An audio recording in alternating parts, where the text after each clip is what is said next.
Greetings, friends and family. It is me, yours truly, Shinge Mavima, and I'm back with another exciting interview.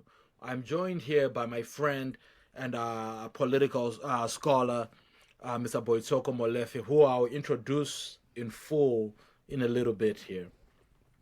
But those who've been watching for at least if you were watching at the beginning of the year, might recognize Mr. Molefi because we spoke to him about the Botswana election that had just happened. The election itself had happened at the tail end of 2024, and it was seismic for reasons that I'll let you know right now. But we had spoken to Mr. Molefi about what it all meant and what the prospects for Botswana were. Now, that election held on October 30th, 2024, saw the end of 58 years of single party governance by the center right Botswana Democratic Party, or the BDP, as we'll be alluding to it from here on, which had led the country since independence in 1966. The BDP was decisively beaten by the center left opposition umbrella for democratic change. Now, large voter swings toward opposition parties led to the BDP falling fourth, right? Not second, not third, but fourth, with only 4 seats. The UDC, which won the umbrella for democratic change, took first place with 36 seats out of the 61 seats in the National Assembly, right? Which is the majority of 5. This ensured that Duma Boko, the leader of both the UDC and its largest component party, the Botswana National Front, BNF, would be elected as president of Botswana. The Botswana Congress Party, which we'll also bring up, took second place. And from what Mr. Molefi told us last time, that in the past had actually been a part of the UDC, right? And they still came second, which just really shows you how far the BDP had fallen. Right, the Botswana Patriotic Front, another one which achieved significant growth, came in third, and the BDP was reduced to a rump of 4 seats. Now, not only is this remarkable, because around the world, ruling parties, right, the incumbent party, rarely ever falls that far. Even if it's losing popularity, it's usually gradual, right? Then, furthermore, in Southern Africa in particular, most of the nations are still ruled by, for example, of the 12 or 13 countries that we can say are Southern African nations, 7 of them were still ruled by the liberating parties: Zimbabwe, South Africa, Mozambique, Angola, Botswana, Namibia, and Tanzania, even though many of those have had like waning support for the ruling party. But Botswana, that all changed all of a sudden in this election. And this is what that interview we had with Mr. Molefi was focused on. And allow me to introduce him to you here. With what authority he comes to us here.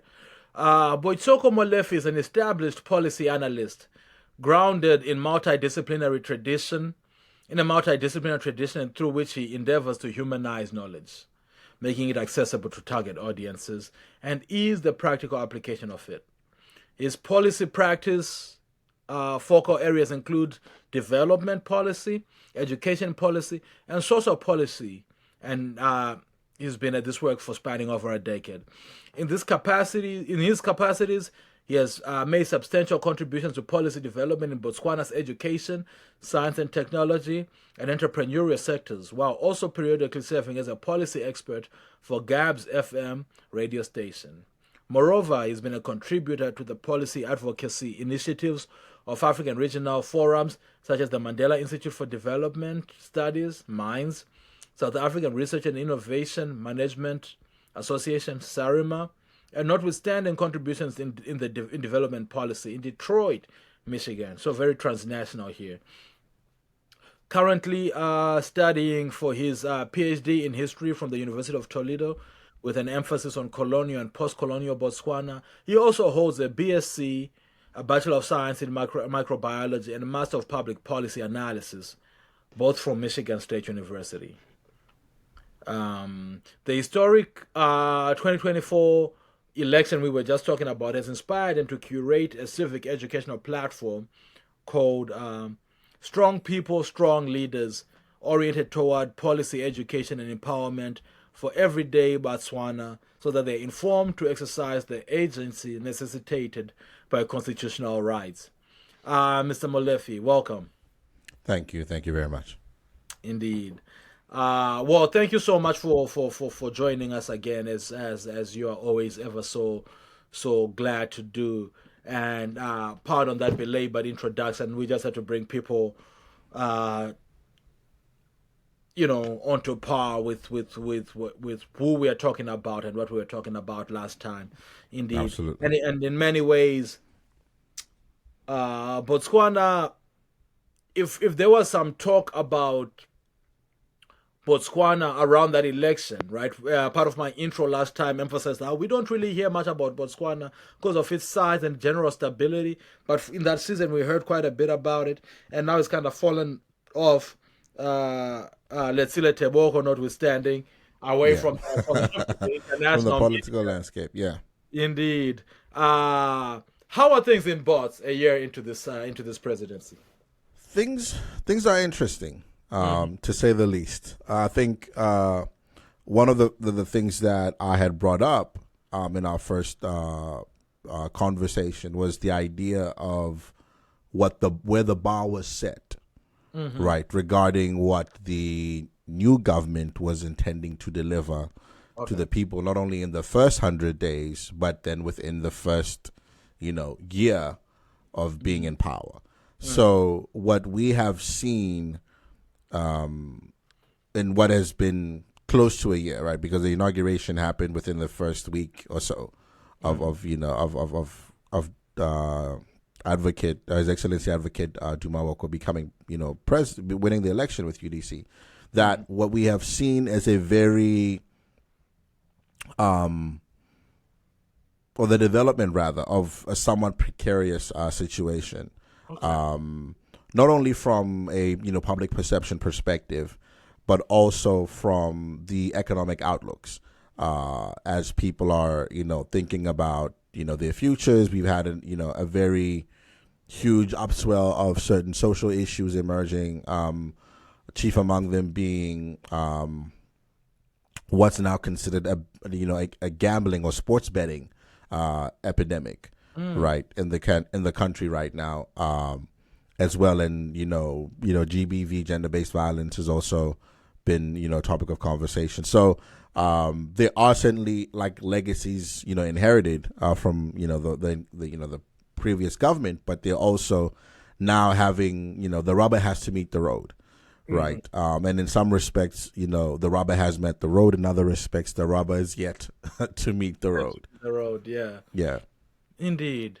I wanna talk about. Well, maybe let's talk about that. Let's talk about the so we can pick up on those threads as we go along, Yeah. as insights into future conversations.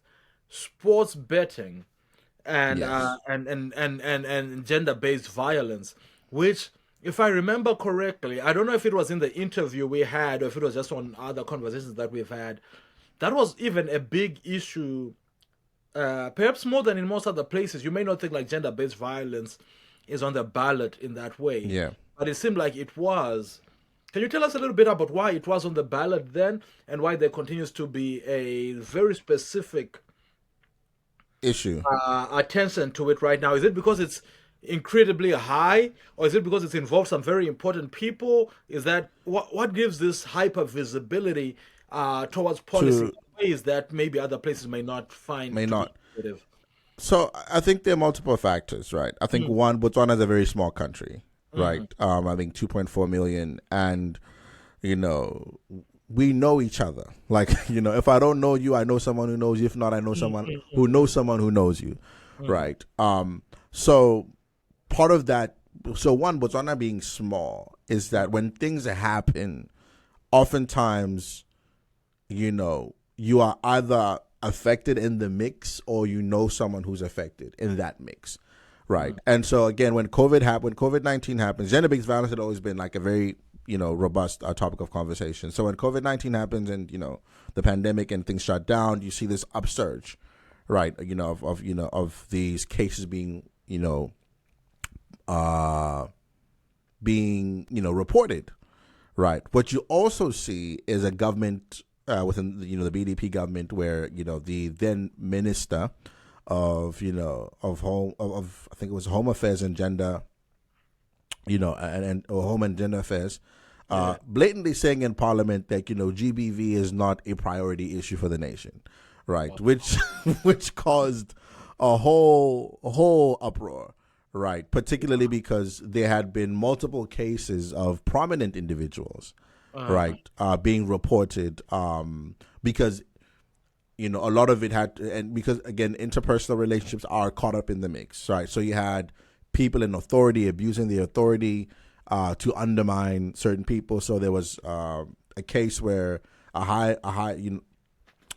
ranking military officer would always send one of his junior staffers on assignments so that they could spend time with their partner.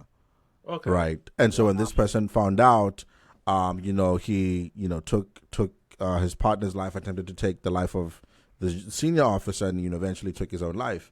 Right. So you had instances like that, or you had an instance where recently, in fact, a former BDP member of parliament and cabinet member also took their own life after getting into a domestic conflict with their partner, because he was being investigated and probed about assets that they had acquired while they were in office, and they were trying to also get some of those assets back because they were registered in their partner's name, right? And when she wouldn't relinquish them, he committed, he attempted to take her life, and eventually he took his own life. Right.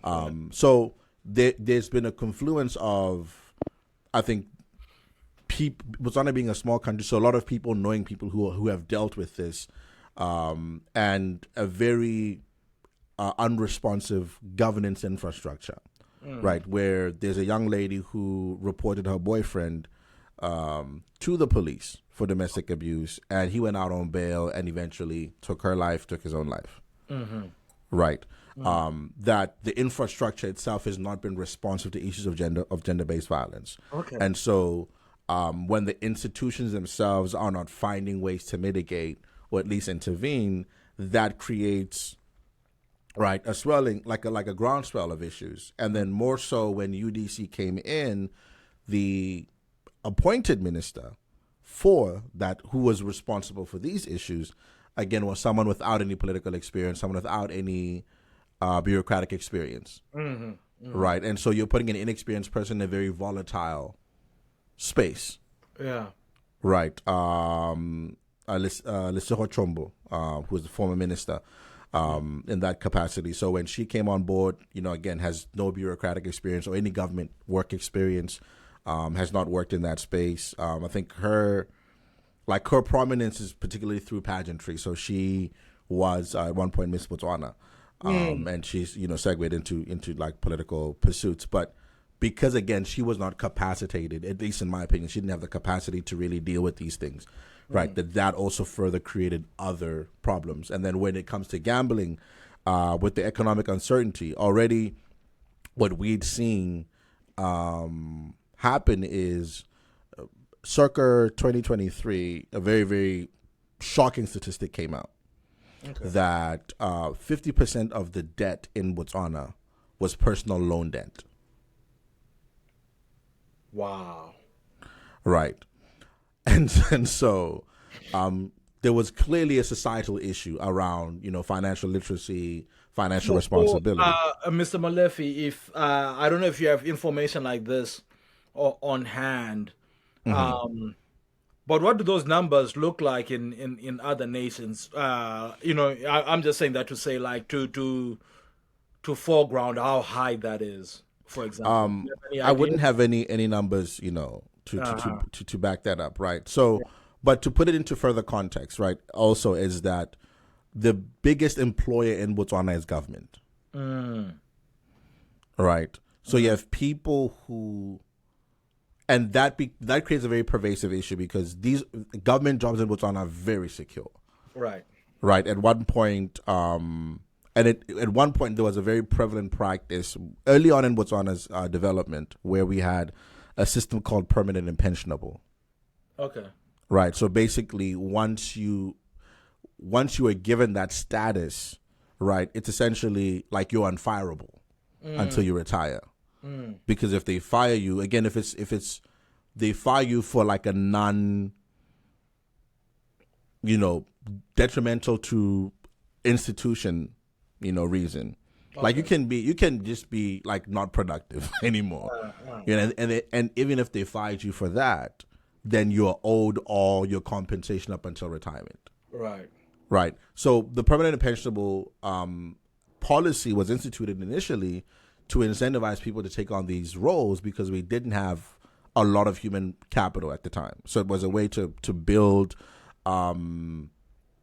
capacity, but also to build institutional memory, right? To have people stay in institutions longer, so like you don't have these gaps of performance when people kind of leave, institutions, right? And to build it, also to build employee loyalty. But that has since kind of, tapered off. And so one of the legacies of that permanent and pensionable, or even just government employment, is that because people know the government is never not going to pay people, right? Like your paycheck is like it comes in like clockwork, right? Okay. So everybody's willing to give you loans, even if you don't know what you're doing with the money, right? So because if you have a government pay stub, it's like, well, that money is as good as guaranteed. Right. So even if you default, we know we can deduct. Right. You know what I mean? So. And I mean, an endemic of this is I had a student. I was supervising research, an undergrad research cohort doing their research project, and one of the students was looking at the financial habits of government employees, right? At least in their financial literacy, and he gave an example of his own wife, right, who works for government. And that, his wife got approached by a financial institution that said, hey, you're eligible for a loan for 500,000 pula, which, comes about to like $35,000, dollars. Right. And his wife was like, well, I'm going to take the money. And he asked her, so what are you going to do with it? She's like, I don't know. I'll come up with a plan. You know what I mean? And his whole thing was like, this is the mentality of a lot of government employees. Yeah, man. Right. So that's his missus that it has. So that's close to home, right? Yeah. And so when you think about how that cascades across different pay scales as well. Indeed. Right. So much so that the government also has a policy in place, fiscal policy in place, to where based on your income, based on your household, the number in your household, there's a minimum required take home that would make you have to have given all your debts. Wow. So it was designed in a way to keep people from essentially having a zero balance on their paycheck and everything being deductibles, right? But financial institutions find ways, particularly like micro loaning companies or short-term loan companies, have found creative ways to engineer around that. Right. So you have a lot of people who live beyond their means. Right. I had a friend of mine who worked at one of these organizations.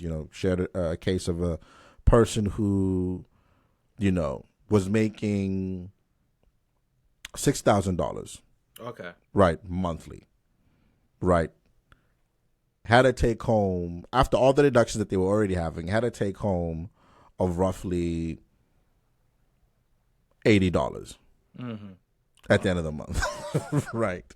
And so he was trying to get like a loan to pay other loans off. Right. So what happened again is that people were, even pre-COVID, people were living beyond their means. But when COVID comes in and people are not employed anymore and it decimates the financial basis of a lot of people, right, that catches up really quickly. You're right. Right. All this debt, banks are collecting because they're also trying to make sure that, they're also solvent in many different ways. Yeah. So when the gambling authority was instituted and it started legislating different ways in which people could gamble, so gambling was legalized. When was because this? I'm not particularly sure of the date. I would want to give it an accurate date, No, but it was but is this yeah. in the Masisi era, or is this a recent thing? It's within the Masisi era, Okay, right? okay, So when the gambling authority comes on board, again as a way to monetize, taxing gambling, like these are new forms of gambling, right? Casinos have always existed, right? But casinos were regulated. But when you now have like apps like Betway, Bet365, all these different gambling platforms that people can easily place their bets, right? One of the things that happens is people are now, it's an addiction in many ways, right? So people are now trying to hit it big to make whatever money they're trying to make, or people are using that as a way to make money, right? Similarly to the cryptocurrency craze and the forex trading crazes that happened, and people were being scammed out of their money. Gambling kind of became a new wave of that type of get rich quick, get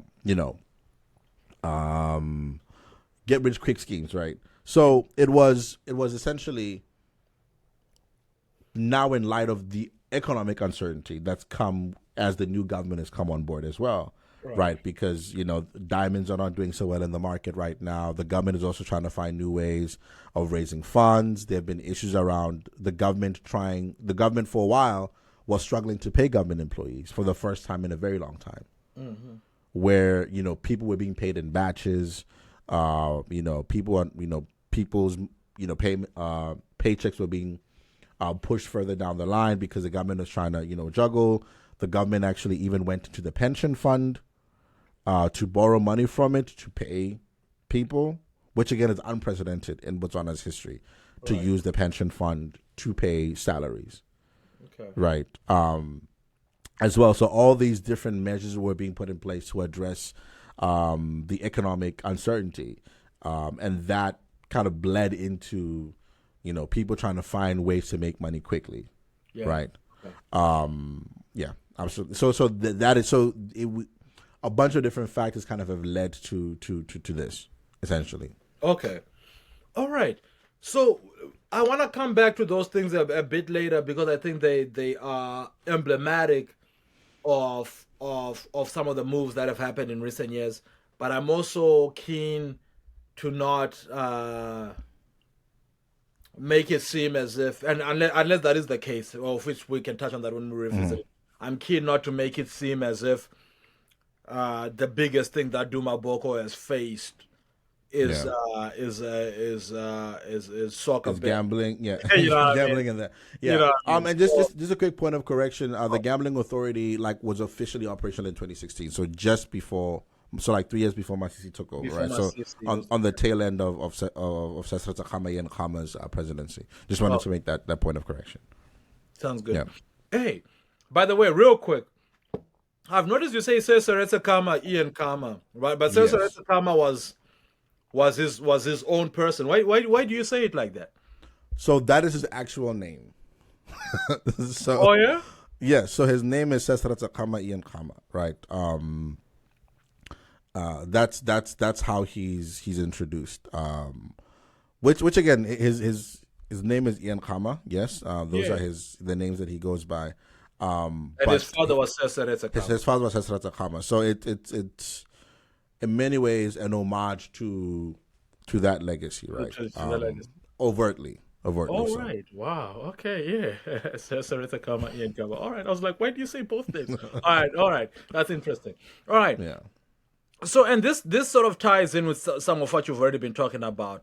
But yeah, in the first interview, you had mentioned that a large part of how the BDP had lost that election yeah, had been due to a breach of trust, which often involved there were these leaked documents that showed political corruption, um, you know, um, yeah, monies are coming in from strange places and yeah. influencing the these cutbacks. I mean, these kickbacks. Sorry, these Kickbacks, yeah, kickbacks, um, and so forth. And one of the things that you had made clear was to be a big mandate of the Duma Boko administration Yeah. was an easing of those anxieties around such corruption or such Yeah. purported corruption. Hmm. How has that gone? How has he comported himself within that space? Within that space. So there's been a lot of, like I said, it's precarious in many ways. In that, again, they came in. We're gonna do an audit to see where people have been getting the money or the money has been going. And again, like the former member of parliament that I brought up earlier, who ended up taking his own life, he was part of the people being investigated. So they've definitely been auditing. The audit wasn't, again, practically, as I said in the first interview, you can't do such an audit in 100 days. Like Right, of it's course. just not practical, right? And this is something that happened. I think around July, when I was back in Botswana. Okay. So again, it's not a recent phenomenon like this. Is the passing of this former MP, right? So fundamentally, again, coming in on board and being very strong, like heavy-handed against, we're going to investigate these different entities, investigate people. So the audits have been going on. What hasn't been very clear, right, is are these audits going to result in criminal prosecution, right, of these people, or is it going to be, okay, you know what, slap on the wrist, just give us the assets back, we're just going to repossess the assets, right? Because then that then also is an entire conversation to say, but shouldn't these people be, because it's a crime, corruption is a crime, Right. so If it is, yeah, so yeah. so shouldn't these people be prosecuted, right? So there's that side of it to say, well, like, what is going to happen as these audits are happening, as this is being found out? Are people going to face criminal prosecution and do jail time? So there's that dimension of it that that we get to kind of get a sense of what the finality of it is going to be. So true to that, they've been embarking on the audit. However, they've on multiple occasions there's been flags raised about what the government has been doing with spending. Okay. Right. So off the gate, the president hired a photographer, for 1 million pula out the gate. Right. And we're like, well, for that amount of money, you should have like an open tender. But he used the directive to hire. And it's the guy who was his personal, like, family photographer for a while. Yeah. So you just kind of like, well, yeah, this guy's not going to do this, for 1 million, which again, you have this, obviously the president has a media team. So it's like, well, what are you going to do with these other people, who do this thing, right? Already with it. Yeah, yeah. So the things like that, when he came in, the presidential jet was not, was under maintenance. And so he was chartering, like, I think, he was chartering like a very expensive, like, I think it was G6. Okay. G6 for his, foreign trips. And, people again raised the flag to say, well, like, why are you making expensive charters, right? When you can charter something cheaper. Like, again, it would have been cheaper, like, to charter like something different, or even just to fly business or first class, right? Right. Which again, for historical context, is not beneath the president of Botswana. Okay. Okay, that's what I So was going to ask. Is that a thing yes, that people do? before we could afford to have like a presidential jet, right? Our president flew like regular people, right? You know what I mean? So like, it's not a precedent that's not there to say, particularly again within the backdrop of we don't have any money, or we're still trying to figure out this money issue. Right. Right. So you can't say, well, we don't have money, but we're going to spend all this money chartering flights. You know what I'm saying? So there have been a lot of back and forths, around like, okay, are they spending money responsibly? There was so when they came in with their own educational vision, which again, some of us, people like myself, will criticize to say, well, this is nothing new, right? If you worked in education, spaces, outcome-based learning, right, is a concept that the government, the BDP government, is trying to integrate, like an outcome-based learning model that also integrated like special interest learning. So students being, driven to study things that they're interested in, right, and then professionalize within those pathways. So multiple pathway learning is the term that's used. So when the new government came on board, they said, well, we're going to do this new thing called STEAM, So Okay. science, technology, engineering, arts, mathematics. Okay. Right. And, those who, again, educational practitioner will tell you, well, STEAM is an iteration of outcome based learning or multiple pathway learning. Mm-hmm. It's just the same thing, different language. Right. But Right. they come on board, they're like, we're going to do this thing, we're going to implement it, and we're going to issue this 52 million pula tender Mm-hmm. to this company to do this. So that's around what, $60 million contract out the gate. Wow. And we're like, well, what's this company's track record? What have they done? Mm. Right. And there was no track record to prove that they can manage a national program like that. Right. Wow. So those are some of the things that happen. Mm. Right.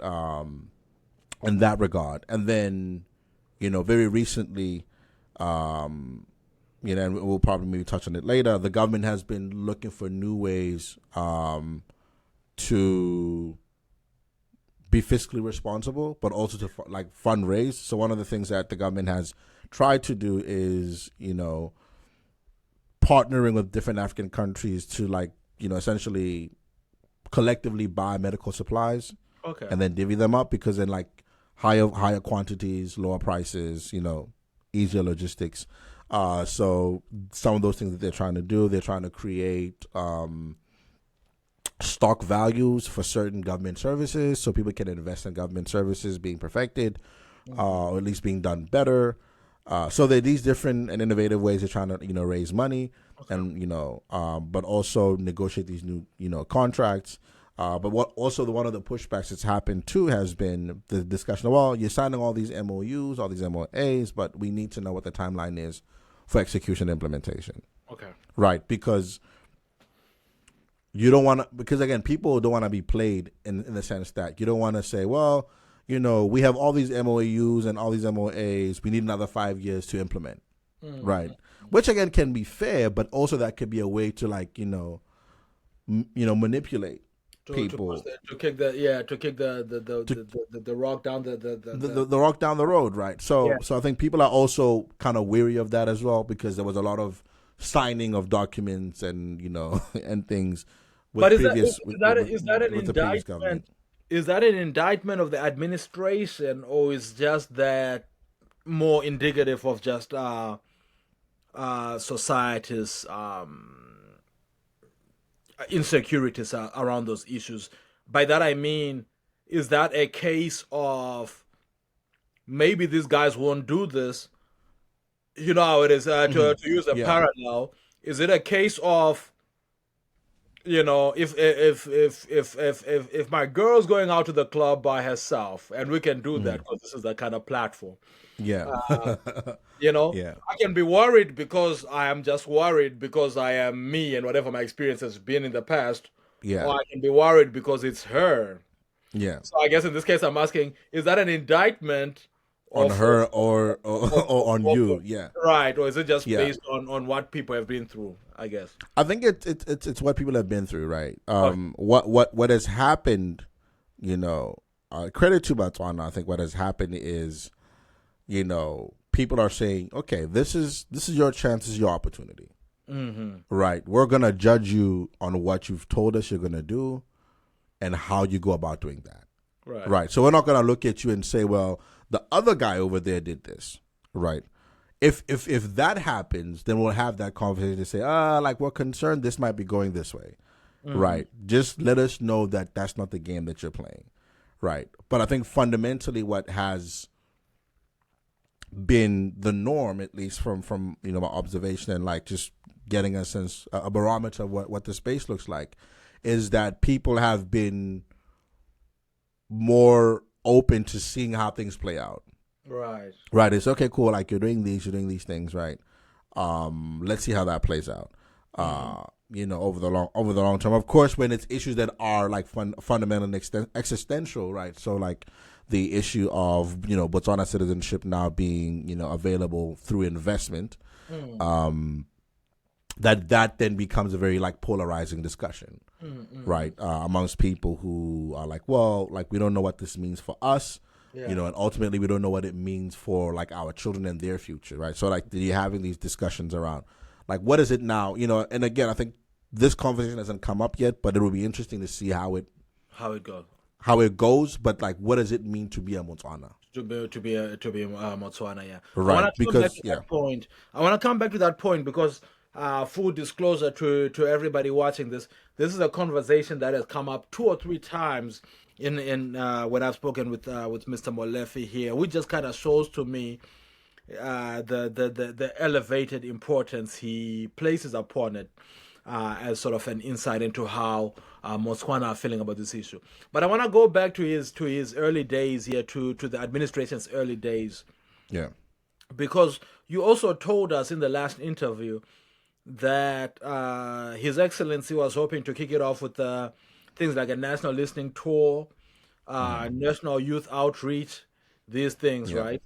yeah, In the first 100 days, it was part of his first 100 days program. yeah, How did that go?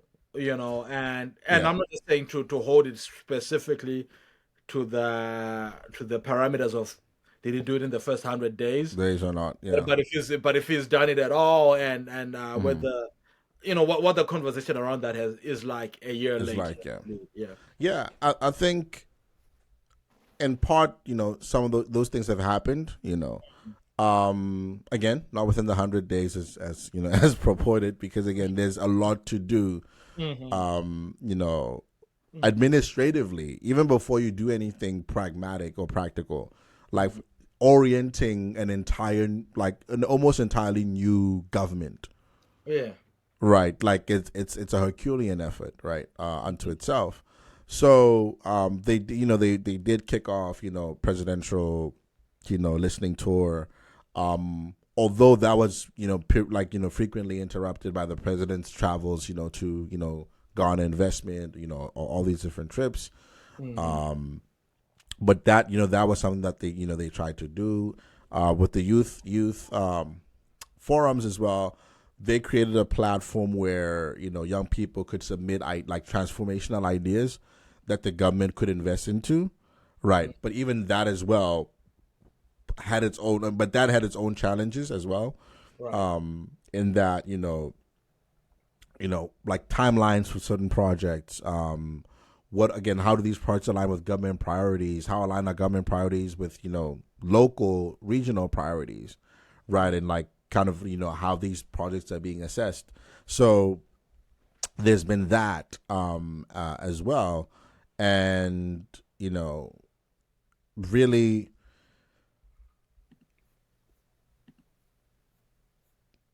I wouldn't say a responsive, but I think a more attuned administration in a way, Okay. in like listening to how people are at least experiencing the administration, right? Because I think one mistake they can't afford to make, even though they are new, is get comfortable, Okay.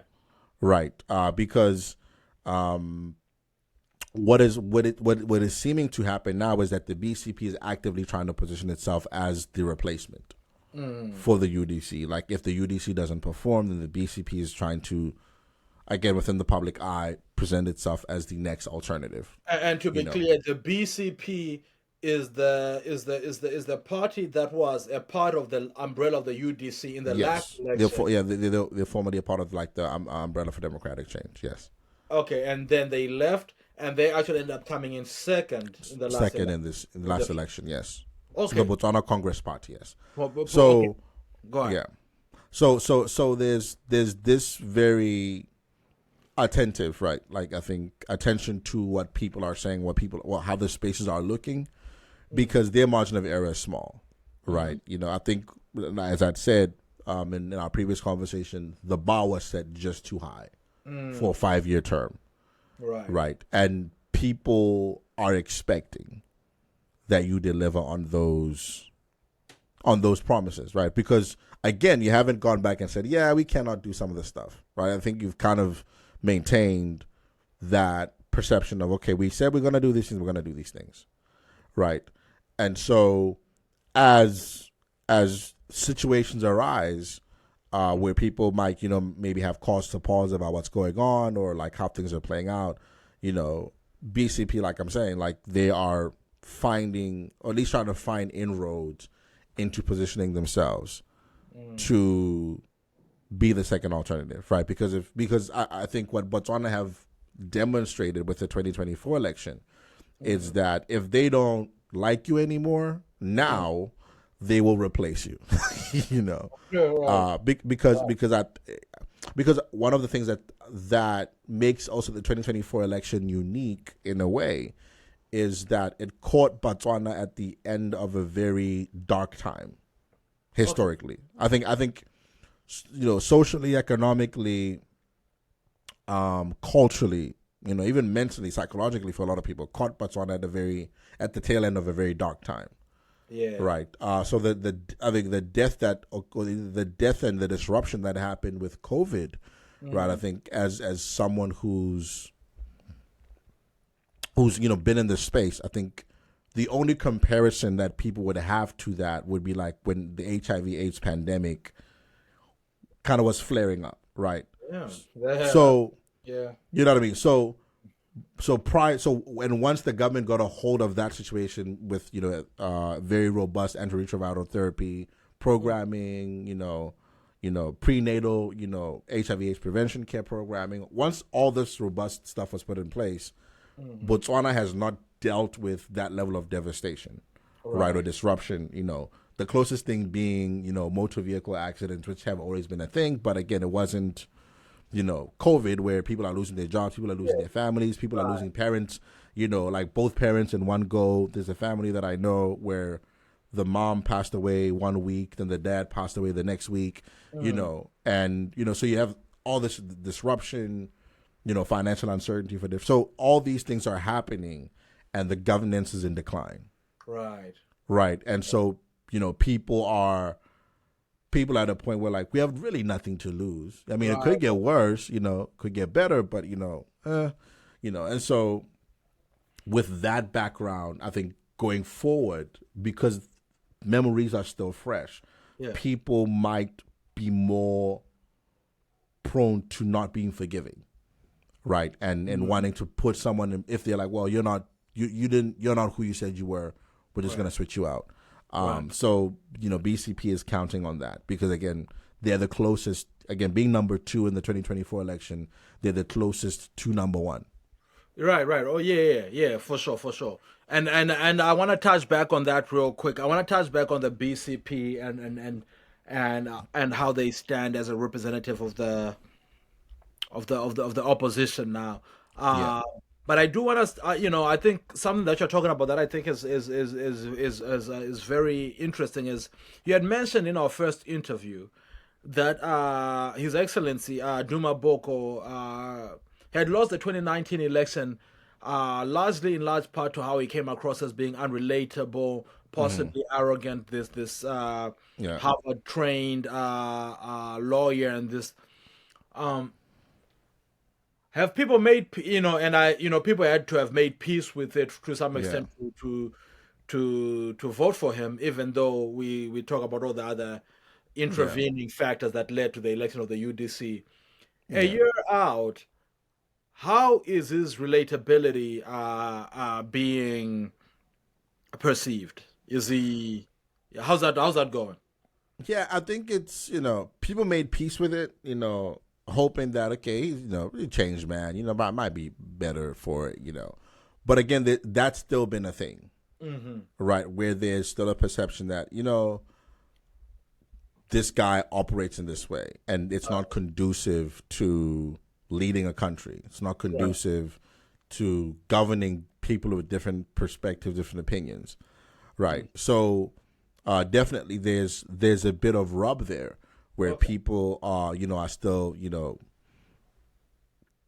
feel a certain way about like how he conducts business, and then how he interacts with people, and so it's something like I said, I think people had to bite the bullet on that. Coupled with the fact that he had this other guy who's and I put it this way, like softened his image in many ways. During the 2024 election, and for me, what it's also signaling now is that the UDC might have some fissures within it, I'm yet to kind of like dive into that more succinctly, but I think there are some fissures within the UDC that are beginning to form, Okay. with different parties wanting different things, and also people maybe thinking about what the legacy of this administration might be, a few years down the line. Are these purported fissures, or are they like? Are these? I don't want to say imagined because that would Mm. sound like I'm casting doubt into what you're saying. But I'm saying, are Yeah. these kind of like, will they, won't they, or are they sort of bubbling onto the surface as in any noticeable way? I think there are some contentions that I've come across. The vice president, was also the minister of finance. Mm, It was kind of like dual roles. Fundamentally, one, right. from from a from a budgetary perspective, it's cheaper for the country to have like someone do two roles, right? Because having to hire like a separate minister, like appoint someone else as a minister, like that's a whole different tax, or at least pay jump from being a member of parliament to being a minister, Yeah. right? So it's a different, like you're paying for more things. At least like the cost is higher, right? But also Well, unless he unless again, it's the cost of doing a good job, but but yeah. yeah. I mean, the cost of doing a good job, right? But again, if the person who's doing the dual role is good at that job, you know what I Right. mean? Yeah. You know what I mean? Yeah. So sentiments have come out to say, well, he needs to pick and choose like which role he wants. Does he want to be vice president? Does he want to be, the minister of finance? Which some have read as, either the president trying to angle for someone who's more favorable to his economic, proclivities, right? Right. To be in that position, or someone who's more closer to his political proclivities to be in the position of, the presidency. Depending on what, the current VP would choose, Right. right? But again, that there's always been tension, I think, with how the different, so ideologically these parties are different fundamentally, right? Like the roots of the Botswana National Front are communist, right? Mm, mm, So you have a communist, or at least a party root like founded on communist traditions, and I think a lot of their member base is communist populist tradition, making an alliance with people who are capitalist leaning, and so ideology, so it's like, so and fundamentally, but we to saw that Botswana's, coming, no?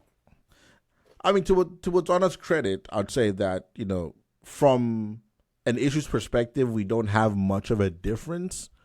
I think where the rubber meets the road, at least, is the ideological approaches to solving those problems, right? Yeah, And but so, isn't that the difference? Isn't that the so difference that's that the matters? so giving an example in the U.S., right, where there's a very like healthcare, right, where the Republicans stand on one side with healthcare, with universal Yeah. healthcare, and the Democrats, right, Oh, that- in Botswana, we're all like, yo, universal healthcare is important.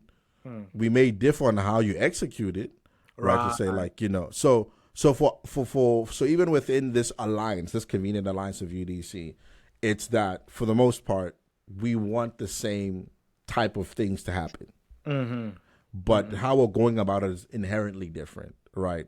So, is honorable Khaolat Lendaba being a more conservative Yeah. economist, right? Like a more like pragmatic but conservative economist. Like he looks at austerity differently than the president, who's more so big risks, laissez-faire capitalism type approach, which Yeah. ironically for someone who leads a communist party Right. is kind of like, it's like how do we get here, right? But that again, there are these which again fundamentally But are you have putting this communist tag on them? I don't think they call themselves the communist. I mean, so their foundational roots are communist. So the founder of the party, so Kenneth Koma, Dr. Kenneth Koma, who's the founder of of the Botswana National Front, when it emerges from like a communist Marxist tradition, right? That's where they emerge. So like the idea, like ideas like Bojam Moho, right, which is again like solidarity. The fact that they refer to themselves as comrades. Yeah. Right. So like this is this is quintessential, right? Language, right? And that these like comrades still is a term that's used by opposition parties, even in the BCP, right? As well, because the BCP again is founded by guys who are breaking away from the BNF. Right. So again, I'm not throwing these communist aspersions on them. It's like these are your roots, and there's no point where there was a public proclamation of a pivot, right, in ideology in that sense, right? I see, So again, so like those, so you have these very different, I think, outlooks within these spaces, right? And ultimately, again, the hope is that they can keep it together, right, because I do not see BNF winning unto itself. By I do not see AP winning unto itself, unless things drastically change. That's the Alliance of Progressives. I don't see them winning by themselves. So, would you say then if the election was to be held right now and the parties were and the umbrella and the UDC did not hold, would you say the BCP is likely to win? Everybody left to their own devices? Someone would win, right? I don't know who would win, right? But again, it would be a minority government. Right. So no one is going to. So UDC currently is a majority government. Right. So if the election was to happen, tomorrow and this dissolved, it would be a minority government, and so to get anything done, right, you'd need a whole lot of help. Right.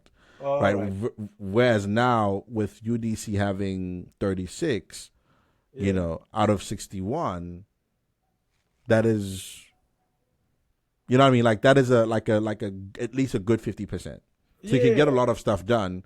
And then from far more like substantial issues, you need a 2/3 majority, which you can put together. But that would be an extra 5 seats from somewhere. Yeah, an extra 5 seats from somewhere, right? Versus, if you're winning by, let's say, 23 seats or 25 seats, right? You need someone to get you over the hump, right? And again, if you're winning by 25, and the next person, if you're winning with 25, the next person has 20, the next person has 15, then you have these other little seats, right? Like you need, you know what I mean? So like you need at least half of another party to join you for you to make any type of substantive move. So, so yeah, it would be a minority government, which again would be another unprecedented occurrence in Botswana, because we've always had majority governments. Which actually leads me to this next question, Bo, and it's one of the final 2 or 3 questions that I wanna ask about here, and that's this question, which is to say, the BDP, right, falls, to 4th place in the way that it did. Again, unprecedented. And if we are talking about the fact that if the UDC wasn't to hold, it would be a minority government, is the BDP still in the mix in any significant way? Where, for example, to give you a hypothetical, if the UDC didn't hold, could it be the BDP coming back? As it stands, the BDP is they're almost a pariah in many ways, right? I think there's more faith in either going with BCP, or or whoever, or like the major parties within the UDC, right? If that falls, right? Because as it stands, there isn't confidence in BDP's leadership currently, And there was a very interesting saga that broke out where, after, their Congress, when the new party president came on board, and, the BDP essentially, at least on the behalf of the party, he says, well, we would like to apologize to Sesrata Kama and Kama for how we treated him when he left the party. And, people within the party themselves are like, well, who's he apologizing for? Because that's not all of us, So you had that going on. And then to top it off, then, Sesrata Kama responded and said, hey, if y'all are serious about your apology, y'all pull up to, where I'm at, I stay. So bring the entire executive to come and apologize formally for me to even consider that your apology legitimate. You know what I mean? so, folks went to where he was at, you know what I mean? To tender the apology, which again, already like they did do it? Yeah, some cats went to do it. You know what I'm saying? I was chuckling because I was saying like, yo, this is such a power play from somebody who's not anybody anymore. But they actually did it. So that's amazing. And actually, if I omitted something, he actually said, yo, like if y'all are really apologizing, if my CC isn't there, like then I don't consider it an apology. Like tell that man, like if you're pulling up, pull up with that man, Yeah. And my CC, of course, is unbothered. He's living his best retired life. You know what I'm saying? He's enjoying his benefits. So he didn't even respond to all of that. Like when people were trying to like coax him into saying anything about that whole situation, he couldn't be bothered. So. So yeah, folks kind of pulled up over there to go apologize. He's just kind of like, yeah, man, like if that dude doesn't show up for me, it ain't legit. So already, if like, what does it say about your organization, right? If one, you were part of the mix when this person was going through what they were going through, you didn't say anything, and then you want to revert back and kind of like rewrite that narrative. Right. So that also, and then of course when you're called to go apologize, you kind of pull up. It's kind of like, it don't bode well for your character, son. You know what I'm saying? Like, so it's so you have that in the mix. So I think part of what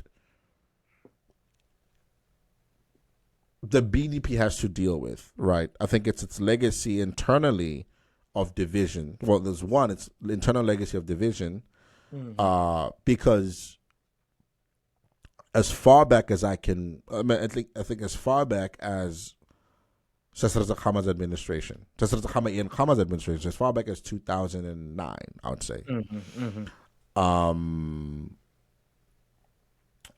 The differences in party were far more explosive than they were in previous regimes. Okay. So within previous regimes, there were different factions. Of course, people disagreed on like how the party should be run. Party should be administered. All these different things. But it never bubbled to the surface the way it did, because when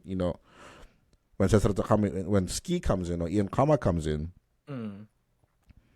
2009, in 2010, you have a breakaway from the party. So the Botswana Movement for Democracy is formed by people who were expelled from the BDP for disagreeing, or at least challenging some of the constitutionality of these things that were being done, right? And then what you'd consider the old guard were ostracized, right? And like relegated to just being others, right? And so when Masisi came in, he did the same thing. He's like, well, I don't care about those people as well. Right, which again doesn't bode well for your character with like lifelong members.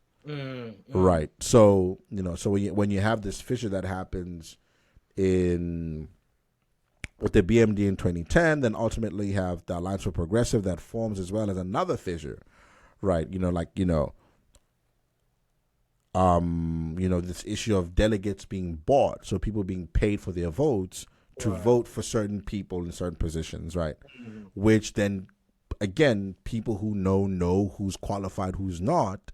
Right. And so when the election outcome is what it is, people are like, this person shouldn't even be here. You know what I mean? Yeah. So that only escalated once, Ian Kama came into the fray. So, and it's still in play, even in 2024.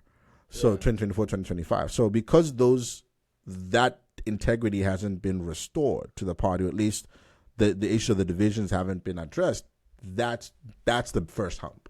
They're right. still gonna They're still got to do that. They have to beat the corruption allegations, which, they're losing right now. You know what I'm saying? And then they also have to endear themselves to the public. Right. And then 4, they have to put together a roster of competent leadership. Right. Which they're failing to do. Right. Because some of the old guard are like, y'all kick this out, so we're just gonna be chilling here and retiring. Like, we're gonna still be card carrying members, you know what I'm saying? But we're not gonna be as involved. Yeah, hands on. Hands on as we because one, we clearly know that you're using us for clout. You know what I'm saying? Like, you don't really care about what we have to say past selling something to people. So why would we bother to engage? To do that, yeah. Okay. Wow. All right. So, well, I wanna, we'll come back to that in my final question. But in my penultimate question here, Mr. Molefhi, I want to talk a little bit about something that seems to have personally given you a lot of animus and something to think about, but also in ways that I've also seen a very similar thing proposed, or at least kind of been put into the zeitgeist by the Trump administration in the U.S. Regarding securing your citizenship by way of paying a certain amount. Now, in the U.S., for example, I know it was something that was just kind of floated. It's not policy, and I see it. I don't see it becoming policy. I mean, anything can happen now. But I'm saying, even when that was floated around, I saw a lot of like, well, what's wrong with that responses? And maybe for countries that are more in the global south, that question might even be louder. Because we need the money, what I'm saying, whatever, and so forth. So tell us a little bit about that idea of people buying their citizenship, I think is how you described it. And what the discourse around that is, and why that has caused you so much grief, anxiety and concern. Anxiety. I think. So fundamentally, it's similar to dual citizenship, right? Or at least the conversation around dual citizenship. I think dual citizenship arrangements work in favor of countries that benefit more from like the addition of new citizens, right? That benefit more, but doesn't reciprocate the same benefit, if that makes sense. So if I'm getting dual citizenship in the U.S., the U.S. benefits from me, right, being a dual citizen in that I can have this output, right? But past an American passport, like I don't necessarily have an edge over like an American who's, who's born and raised and lives here. You know what I mean? Of course. Right. Yeah. Now, when you mention global South countries, it's important to this fact, right, that the power dynamic already exists to where countries in the global South are susceptible to political, economic decisions taken in the global North, right? Like the old adage, when America coughs, when America sneezes, the world catches a cold. Catches a cold, yeah. Yeah. Right. That the issue with buying citizenship in countries in the global South is that from an economic perspective, that arrangement creates a very huge vulnerability. Okay. Right. Let me to stress this point. Botswana's GDP currently is 19.2 billion, or at least it's predicted to be $19.2 billion by end of 2025. Right. That means that there are American citizens whose net worth is more than a country's GDP. Yeah. Right. Yeah. Right. And I Now, don't think we're even talking about. We're not even talking about the top five at that point. I think somebody yeah, was say the top somebody, five yeah, is, right. as And much as 20 yeah, billion. so let's take 10% of Botswana's GDP. So someone who makes what? 1.9, 1.92 billion. Yeah. Right. That person can have a dramatic effect on the country, on Botswana's economy, even with a 10% GDP, with a value of 10% of that GDP. Yeah. Now, what the We're down to just by we're down to once we get into that space that's Jay-Z numbers. yeah, So that's not even like yeah, that's renowned not for even, yeah, that's not even, yeah, that's like Jay-Z number. So basically, this, and again, and there's a lot of those types of people across the world. Yeah, indeed. Right. So one of the things that the Botswana Constitution tried as much as possible to do was to minimize foreign economic capture of critical resources in the country. So, for example, and I'll give it within two perspectives. Botswana's land policy classifies land in three categories. So you have freehold land, you have state land, you have tribal land. Okay. Right. Now, freehold land, it's it's a free for all. Anyone can buy and acquire freehold land. Right. State land, that is, again, state sanctioned, so the state has a prerogative on who gets that land based on developmental priorities. Right. And then tribal land is, again, really geared towards, social, cultural productivity and livelihoods of Botswana. And what we've seen is from independence, the government has made a very intent decision to ensure that the majority of the land is tribal land. Okay. So about 79% of Botswana's land currently is designated as tribal land. Tribal land, okay. Which means it's exclusively accessible to citizens. Right. Okay. Okay. Right. I see where this is going. All right, go ahead.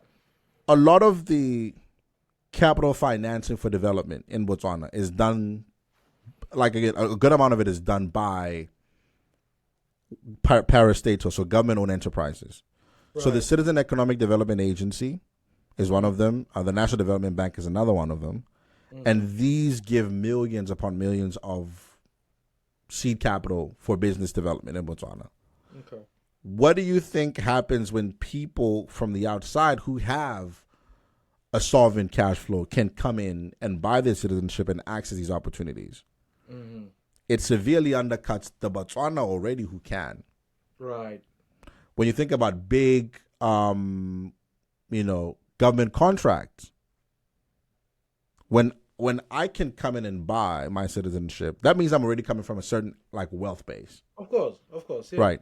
So that means I can leverage being able to procure these contracts legally without having to have beneficiation of other citizens in the country.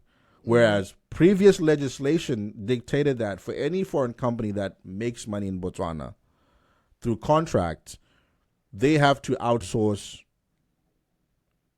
30%. Okay.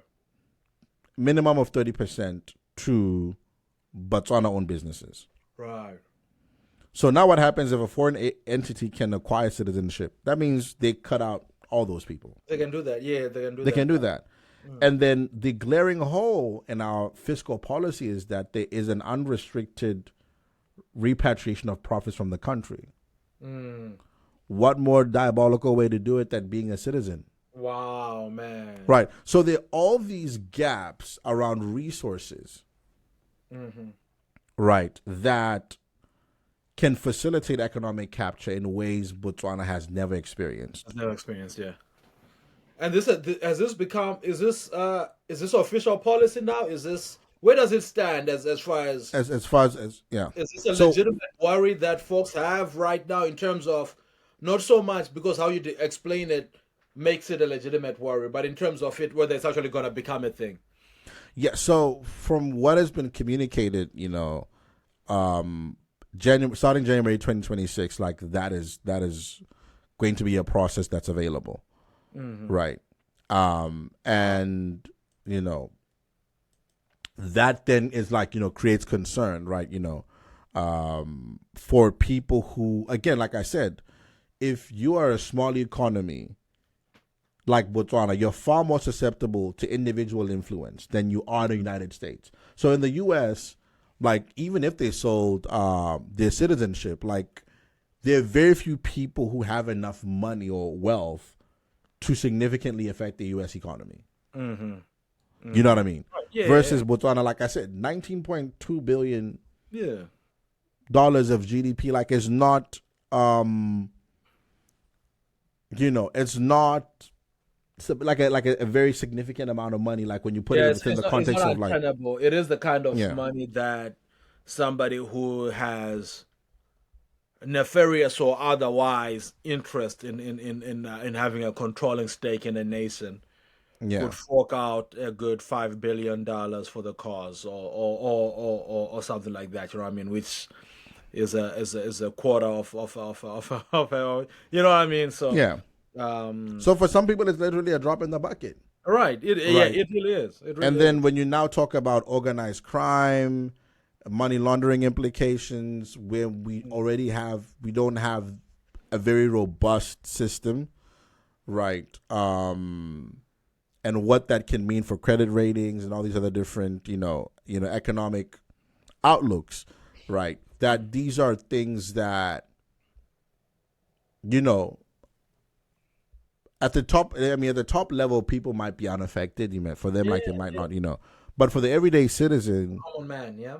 Hmm. like everyday citizen, like these are profound effects on Absolutely. their livelihoods, Absolutely. Indeed. right? And already in Botswana, we have another pandemic that or epidemic that we don't talk about, but that where people are selling off their land that they got for free from the government, right? Mm, And it's making its way into the hands of businesses owned by foreign nationals who yeah. now can legally acquire citizenship, Mm-hmm. Mm-hmm. right? So you're now going to have entire areas within the urban center owned Ooh. by foreign nationals, Yeah, somebody coming in and okay, wow. right? So that means the people who currently are in the country can transition their citizenship, right? And Man, so that's it's yeah, go ahead. so yeah, so again, it's all these dynamics that when they come together for me create such a like a perilous situation, Absolutely. right? Where you know the effects of this may not be felt by those who have economic security, Mm-hmm. right? Maybe in the short term, but I think long term, even they will lose out.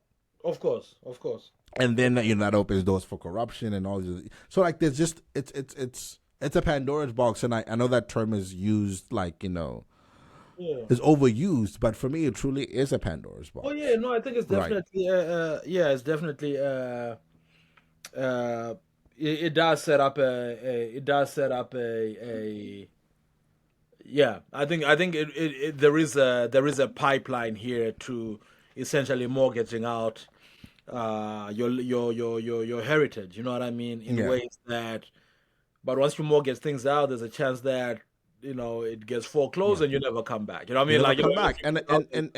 and absolutely right that again this point that I brought up, that what does it mean to be a Motswana, Mm, right? If now that label or that identity is for sale, ah, right? What does it mean to be that culturally, like socially, and when now you have an influx of people who are coming in mhm. who don't care about the things you care about, who don't value the things that you value, who don't have a reverence for certain social normative things, Yeah, and eventually you like what do we do with that, right? right.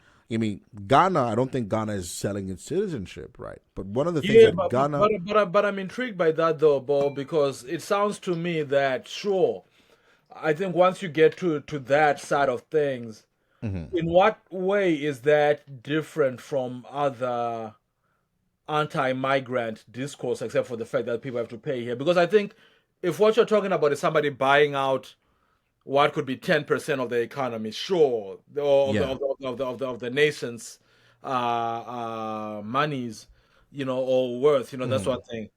But I think to challenge what it means to be a Botswana, is that a conversation that exists outside of normal conversations around migration? Because don't you have to answer that question just by having migration and not necessarily people having a mortgage kind of citizenship in Yeah. this way? So I think Botswana has a unique context on this, right? Because at independence, the idea was clear from the president to say, look, we don't care where you're from. We don't care where you're from. We don't, as long as you're here to build this thing that we're trying to build, to achieve these goals that we're trying to achieve, we're locked in. Right. Right. Okay. So the issue is not it's not an anti-migration issue. Is that in the same way I'm not going to go to Zimbabwe, for example, right, and look at Shona culture and Ndebele culture, and in whatever shape or form devalue it, at the expense of financial or economic gain. That's where I think the conversation about what does it mean to be a Botswana is, right? That is someone going to go to, let's take the Okavango Delta, which has been like part of like a whole other discourse around oil. There've been oil reserves found there, right? And people have said, well, is it worth us digging, drilling for oil here and potentially risking a biological ecosystem? Right. That also has spiritual connotations for people. Right. So it's not although it's I think it's easy and it's a shortcut to frame it around like anti-migration. I think I think there are far more loaded pieces of identity that come with that to say, spatially, I have to respect people's religions and cultures, right? But we all know when money is involved, right, particularly by people who don't have cultural context, we already deal with it with people who have cultural context who just kind of like don't care, right? But now when you have someone who's really disconnected to the culture, really disconnected to the place, and for them the motivation is, the money signs, Right. that is fundamentally different from, at the level of the game. It's fundamentally different from a Shingi Mavima who says, I want to go teach as a professor in Botswana. Right? Like, you're not coming in with an economic takeover, right? Or social cultural takeover. Like, you're coming in, I want to do this thing because I think that I can add value here to the society, right? But I could also come saying that you're going to pay me well, so I'm coming. Yeah, you're being paid well, right? But fundamentally, you are not, like, your presence doesn't undermine the space. Okay. Right. And I think a lot of the discourse around anti-immigration, right, it's economic issues painted with immigration, at least in some respects, right? But because it's very, at least from my perception, and I may be wrong on this, but from my perception, I don't think that a lot of immigrants who move to places get there to actively undermine the space. I see what you mean. Okay. You see what I'm saying? But what this creates a pathway for is actively undermining the space, which I'm very wary of. Because you look at South Africa with what happened with state capture, right? And then that was more so like an economic, situation where like people were able to maneuver in ways that they got access to the economy. What does it say that won't happen to Botswana, where now we privatize natural resources, we privatize certain services? Because now the people who hold influence economically don't necessarily subscribe to the principal values that built the identity that we have. Okay. Right. So Ubuntu, so Ubuntu, right? Yeah. Like as our national anthem says, like, so we're coming together to build this country. Okay. Right? So that if our collective consciousness isn't around building this thing to fully empower all those who live in here, then for me that takes away from the identity that we were founded on, at least that grounds us as a people, right? And so, because this, for me, or at least the economic investment piece, is more so now geared to, we just trying to make money. We don't really care about the like fallout, Right. For me, it's like, yeah, that's a problem, right? That's the problem, right? That for you, it's if the balance sheet is in the black, you're great, you're happy, Right. you know what I'm saying? But it's like, at what cost? It's like, at what cost, right? Because as they say, all money ain't good money. And fundamentally, again, speaking as someone who understands African society from like being like economically socialist, right? My orientation, at least the orientation of Setswana culture, has never been about, making over leaps and bounds. It's never been about wealth accumulation or wealth, accruement in that way, right? But within the capitalist construct, that is what people are gearing to, right? And this is capitalism on steroids, right? In a way in which you're saying, well, if you have money, essentially it's pay to play, right? And the majority of Botswana can't pay, so that means they can't play. So what are we doing here? And I think for the region and the continent as a whole, Mr. Molefhi, I think one of the things that this highlights to us, why it's also even like a cautionary tale, is because it is per GDP per capita. Upon my last checks, Botswana was a top 5 nation, just behind really the island nations, right? Behind Seychelles, Mauritius, and I think Libya does some cool stuff with oil, so they are also up there. I don't know how it plays out in practice, but in any case, Botswana would be like 4th or 5th on that list. And also just because of its economic stability in general.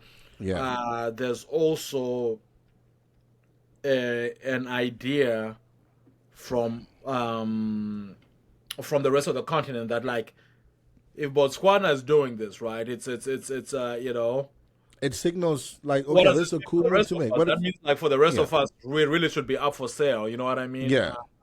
Because Botswana is one of the better, But indeed, man, we've already been talking for 80 minutes. I didn't want to go past 90 minutes, but it's been a great conversation. I do want to leave you with this double-edged question, though, that you can maybe take us through in the last few minutes here.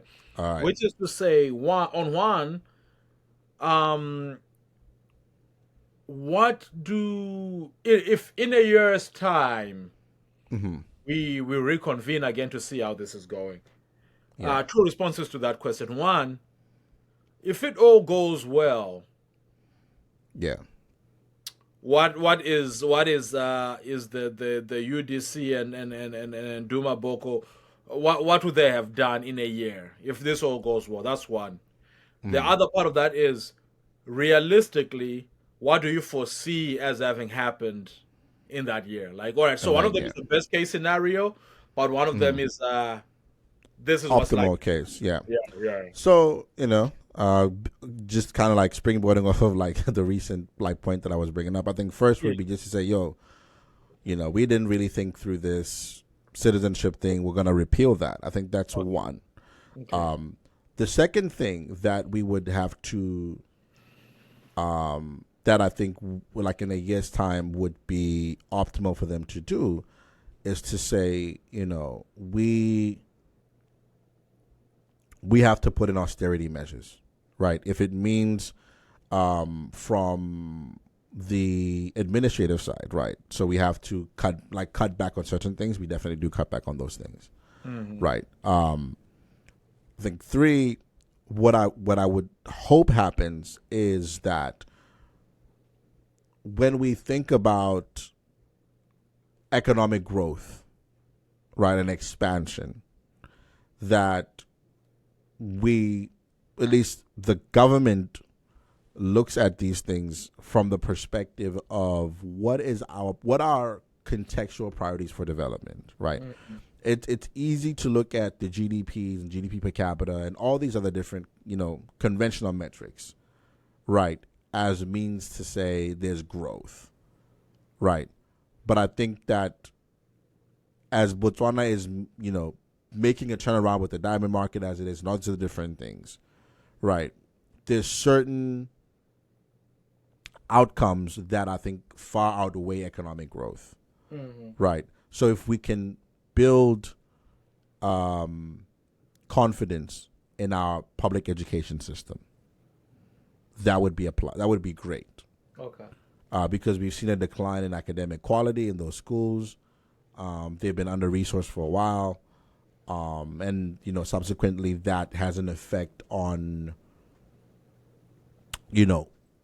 people's economic prospects who can't go to college. Right. Who can't make it to college. The other thing that we have to, that I would say would be a thing to work at for the new government would be they would also have to be intentional about reinstituting national confidence in the public health sector as well. Okay, public health. Okay. So public health, public education, contextualize economic priorities, and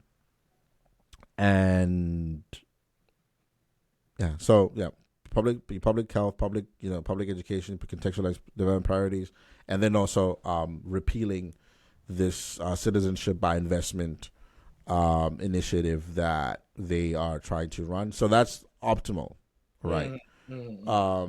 What I think will happen is that they're gonna stick to, and again, I don't know if the protest streets are gonna be up in arms about this, the same way they were with the constitutional amendments that came about just before the Masisi election or the 2024 election. So I don't know if the streets are gonna be buzzing with this, or at least if that's gonna be a conversation that's had publicly. But again, if that doesn't happen, this is gonna kind of go on. Because one, I would surmise, or at least if I was in charge, if this was to go on, this idea of citizen by investment, is that there should be a public disclosure of all the names applying, so that there is the third party verification. Right. So if civic society wants to engage and say, we want to have a forensic audit on these people, that those names are known to the public. Right. Okay. So there's public accountability. So if they do that and that is part of the process, great. Right. But again, will they listen to us? We don't know. But fundamentally, that I don't see a fail-safe built into it in a way that allows for, like third-party vetting authentication. So that's going to continue. What I also maybe foresee is other, non-conventional ways to fundraise and raise capital, and bring in investments. So a deregulation of the economy in some ways. I mean, couple that with the citizenship by investment thing, you might see like a bit of deregulation in the economy, or any other economic arrangements, as well. We also might experience. Last I checked, I had a conversation with someone at the Ministry of Education. They're trying to bring sports back to schools. Okay. Hopefully that will happen. All right. I know I was done with this interview. Yeah. What do you mean bring sports back to schools? Schools? So they were suspended from schools for a while because the teachers, teachers were in charge of like sports administration. So like So when the teachers negotiated and that wasn't included as part of their package, they said, well, we're not paid to do that, so we're not going to do it. So for a good few years, we didn't have sports in school. So they're trying to reinstate that back. So hopefully... in this moment that Botswana has never looked better in the sporting world, y'all don't have sports in schools. Nope. That is nuts. We just have people who care enough about sports to invest in young people. Right, outside of the infrastructure. So you have people who have taken it upon themselves to invest in athletes in that way. So yeah, so that is, so hopefully sports bounces back, and we take that developmental process seriously. So sports in schools, and I haven't yet done a deep dive on the new like medical acquisitions process that they've embarked on, but that is something that I hope becomes more efficient and effective, because currently people have been complaining about medications running out, in hospitals and things along those lines. So hopefully, again, like they are making positive, strides, towards like a better, public healthcare system. Okay. Well, Mr. Molefhi, thank you so much here. We do look forward to touching base with you on this. This is something that I think will play out very well as a series going forward, Absolutely. with regular check-ins here. I'm also very interested, as we go forward. We'll set aside some time to talk specifically about this, because I could tell from how you articulated some of these points that this is very much within the auspices, or if not directly within the auspices of, at least you have that hat on, of your civil education platform, strong people, strong leaders. Yeah. That's some of those issues are issues that I know you especially care about. Yeah. Uh, as either they've influenced what that organization is about, or that Mm. organization being about that thing has influenced you, sort of, Yeah. Yeah. Yeah. caring about that In that particular. way. Absolutely. Indeed. So I look forward to talking to you further about this. And on behalf of the region, on behalf of the region of Southern Africa and Africa as a whole, we continue to wish the administration success, because the success of Yeah. that administration is the success of Botswana, right? That's Absolutely. one. Absolutely. And we can't afford regression. And we can't afford regression. But beyond that, also just being the success of Botswana, it is also such an endorsement of the democratic process within our spaces in Yeah. ways that we don't often experience, right? Where Sure. power doesn't always transfer that way, if it rarely it does. Yeah. Or sometimes it transfers a certain way, and the people who come in do a worse job, then we can point to say, like, look what democracy does. This is It what it does, gives, yeah. you know. And absolutely. So we Yeah. continue to to wish for the best for the UDC and His Excellency Duma Boko, but Yes. also, we also hope that people like Mr. Molefi and the people of Botswana and other people who have a particular interest in this continue to hold his feet to the fire, as being a responsible custodian of this very important place in history that he holds. Yes, absolutely. Indeed. Well, thank you guys so much for joining us here. Yeah. It's been an incredible, Mr. Molefi. Thank you again for your time, It's my and pleasure. indeed, and yeah, I'll be seeing you very soon, guys. We continue to bring you this content on Pan African conversations. Thank you very much. One. All right.